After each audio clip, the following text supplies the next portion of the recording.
Hey there, toy collector friends and Star Wars fans alike. This is the Time Travelling Toy Collector welcoming you back to my channel for my latest Robo reflections. This time it's for the Star Wars droid C-3PO. Again, not from the original ranges from Palitoy and Kenner. This one is from the Kenner Power of the Force iteration of the figures. That came as part of a resurgence of Star Wars collectible figures, and a very nice piece it is too. As you can see, currently he's still in his packaging, sort of. There's a bit of wear and tear because he's not staying in his packaging, so you're welcome to be a part of this epic adventure with me. But yeah, C-3PO, what can I say about this protocol droid? I mean, C-3PO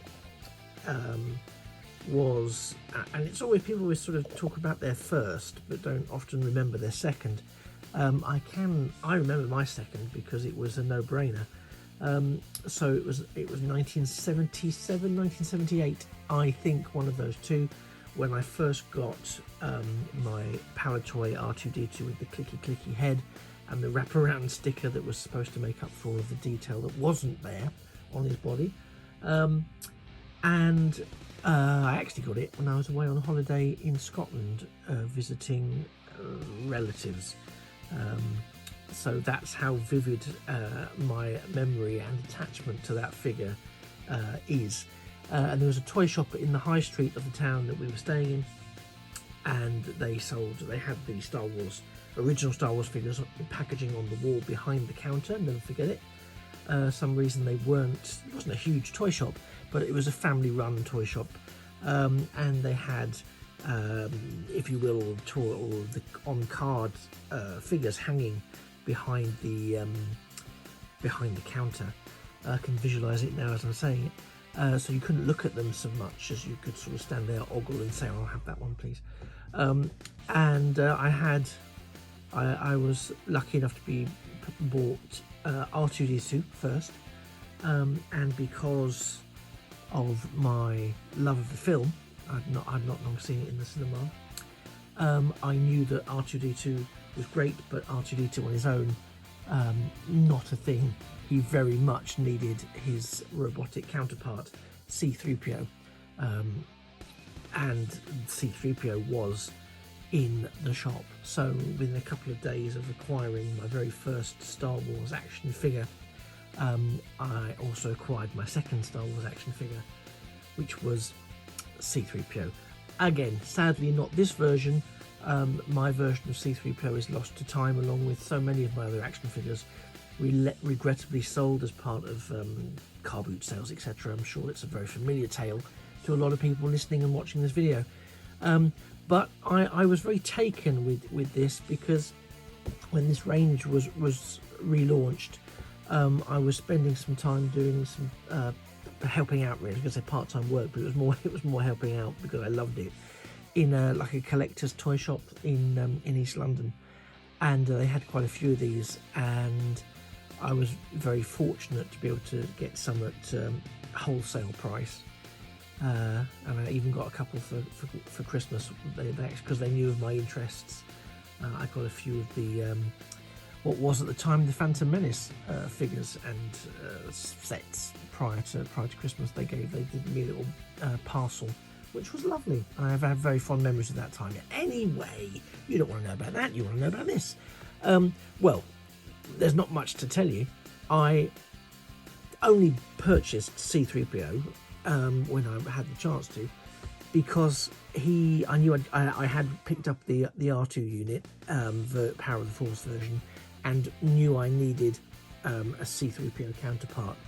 And for the longest time he stayed pretty much protected in his packaging. But bear with me, the 2 hours, and I shall free him from his carbonite-esque bonds. And here he is, freed from his bonds, and I think he's a great little figure. I say little, he is a very little figure. This is him in relation to my my pointer pen, so you can get a sense of where he is in terms of scaling. See, I mean, the detailing on here isn't that dissimilar, and I think this is one of the things that I like so much. If you've seen my my Robo reflection on R2D2, the Power of the Force item that I include that I had out of the packaging, you'll know that he was far more detailed than his very original Palatoy counterpart.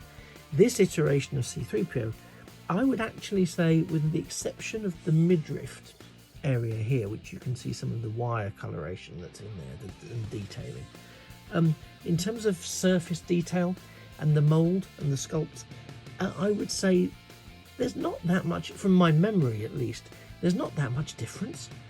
This figure has very similar detailing on the body as I don't know if you can get all of that in, but it's very, very reminiscent of the original Palatoy figure. Let me zoom in a little bit for you so you can see in a bit more detail the entirety of it.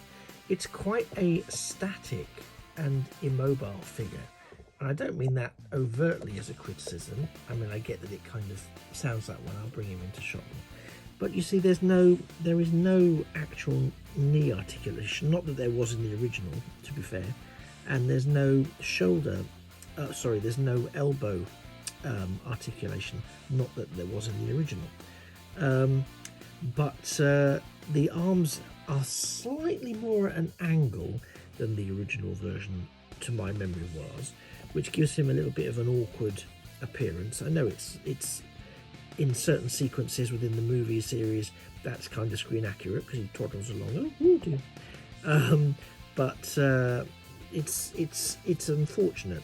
But he does have shoulder articulation. He has head sculpt articulation, and he has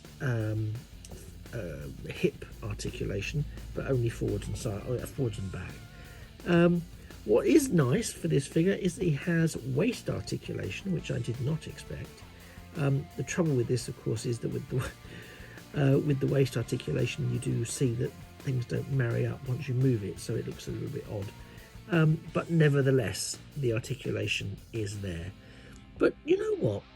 This is, again, a prime example of the simplicity of a well-manufactured action figure, because this figure doesn't have lots of complex joints and complex features. It's just what it is. It's a small figure with which you can recreate sequences and invent new sequences, the stories that never were told on screen, for C-3PO, which I think is fantastic, and of course R2D2 and the other toys. It's, if you like, it's a throwback that I think is really welcome, because it's a throwback that says, yeah, we appreciate the time of these droids and the time of these types of figures, and actually, as well, whether it's as collectors or whether it's just as people who appreciate, you know, that kind of period of toy manufacture, is still a swine to stand up. I remember my original C-3PO was similarly a nuisance to stand up. So maybe that'll do it. Let's make him look towards the camera for the sake of it. Now stay. There we go. Is he going to stay? He doesn't want to stay. I can sense that he wants to rock and roll. So I might give him his compatriot to lean on in a second. But this is the sort of figure that is reassuringly playable with. You know, I could comfortably say, yeah, I think kids could enjoy playing with this figure, bashing him about, getting him knocked over by Jawas, shot at by stormtroopers, torn apart, you know, all the various things that poor old C-3PO had to go through. There's a real sense that he's not designed to be some sort of masterpiece collectible. He's designed to be a toy that we can play with. You know, I think at the end of the day, as I zoom out a little bit more for you, there you go. At the end of the day, what more could one ask for of one's figures than something that you can comfortably play with and not worry about breaking it, or its joints coming free and coming loose, unless they're designed to do that for play features. I remember, and some of you may remember too, the Empire Strikes Back edition of C-3PO was actively designed to have his arms and legs removed, so he could fit into the little sort of backpack net that came with the figure for Chewbacca then to carry him around, as occurred in Bespin Cloud City. Sorry, that was a little geek out moment there.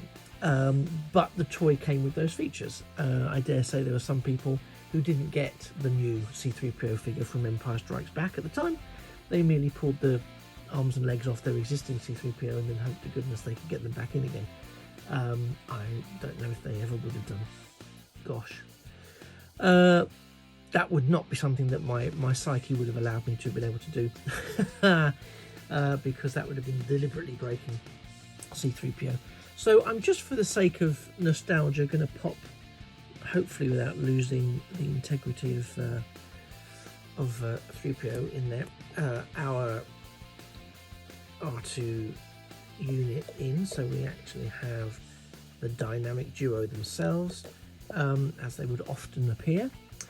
And I think this is a lovely toy combo. And as I've said before, I really love the simplicity of toys when they were toys to be played with. I know that we have things now like the Star Wars Black series, where there are some immaculately beautifully sculpted and detailed figures, but they come with an immaculately beautifully sculpted price tag. And I think akin to that sort of price tag is that reluctance to play with it, and that reluctance to take it out of the box. And I think one of the things that makes some of the old school Star Wars and other toys so collectible now and so valuable now is the fact that they are out of the box, they are played with, and you have an emotional attachment to them. That's why people pay what they will to recapture those memories, to recapture their childhood nostalgia, for example. And I love that, and I get that, and I'm there for that. And that's, I think, one of the reasons I'm so keen on this figure collection. I know now we're sitting here in the latter half at the time of recording of 2021, and there are some, if you like, retro figures. Kenner has started to produce some retro Star Wars figures, still with a level of detail that's more akin to the modern age of action figure production, if you like.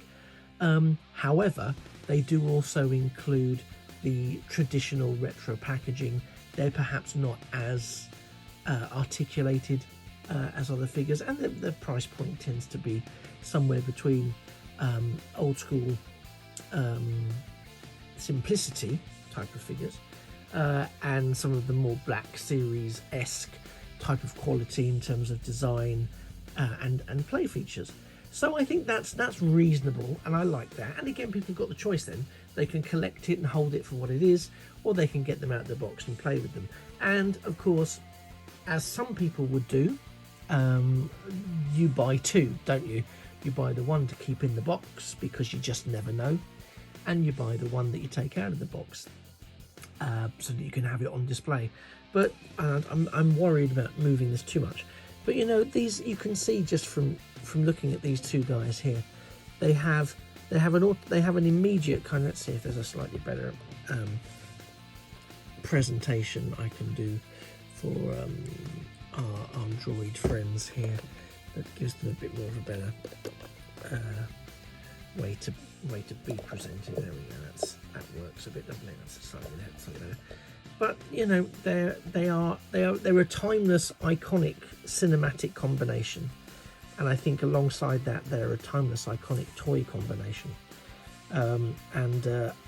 You know, there's a lot of things I won't now, if I purchase them, I won't now take out of the box.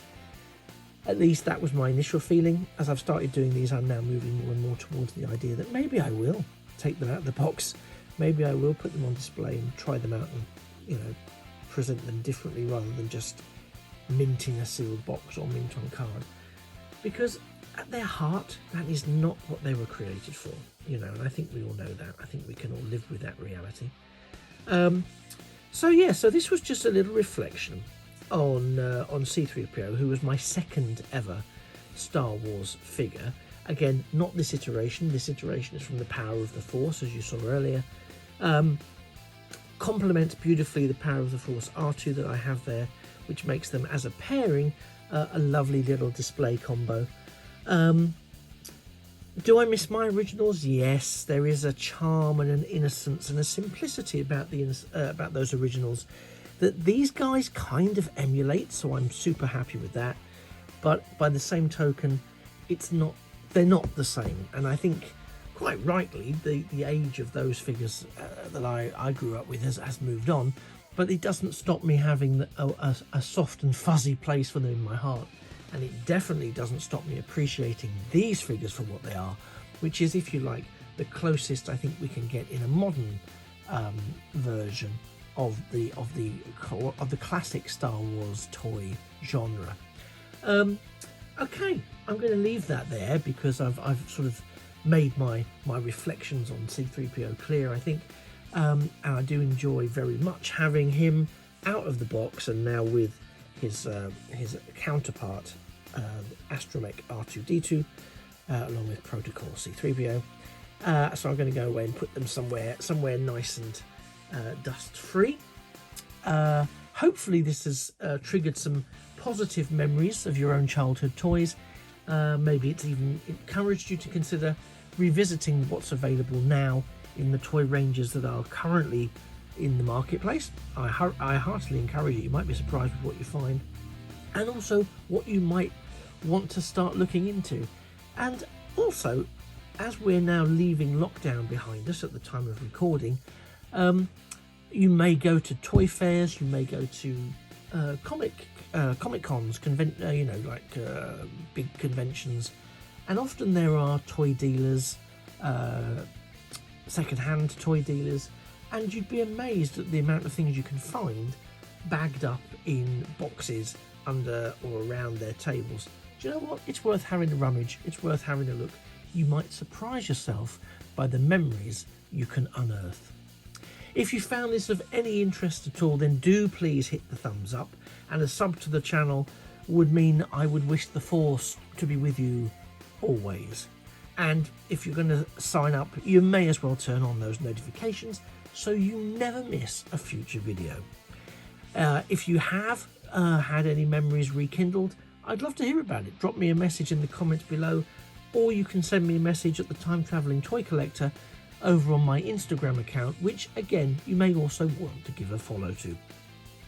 Thank you very much for listening and watching this. You've been a fantastic audience. I've been the Time Travelling Toy Collector, and this is me signing out, reminding you that a thing of beauty really can be a toy forever.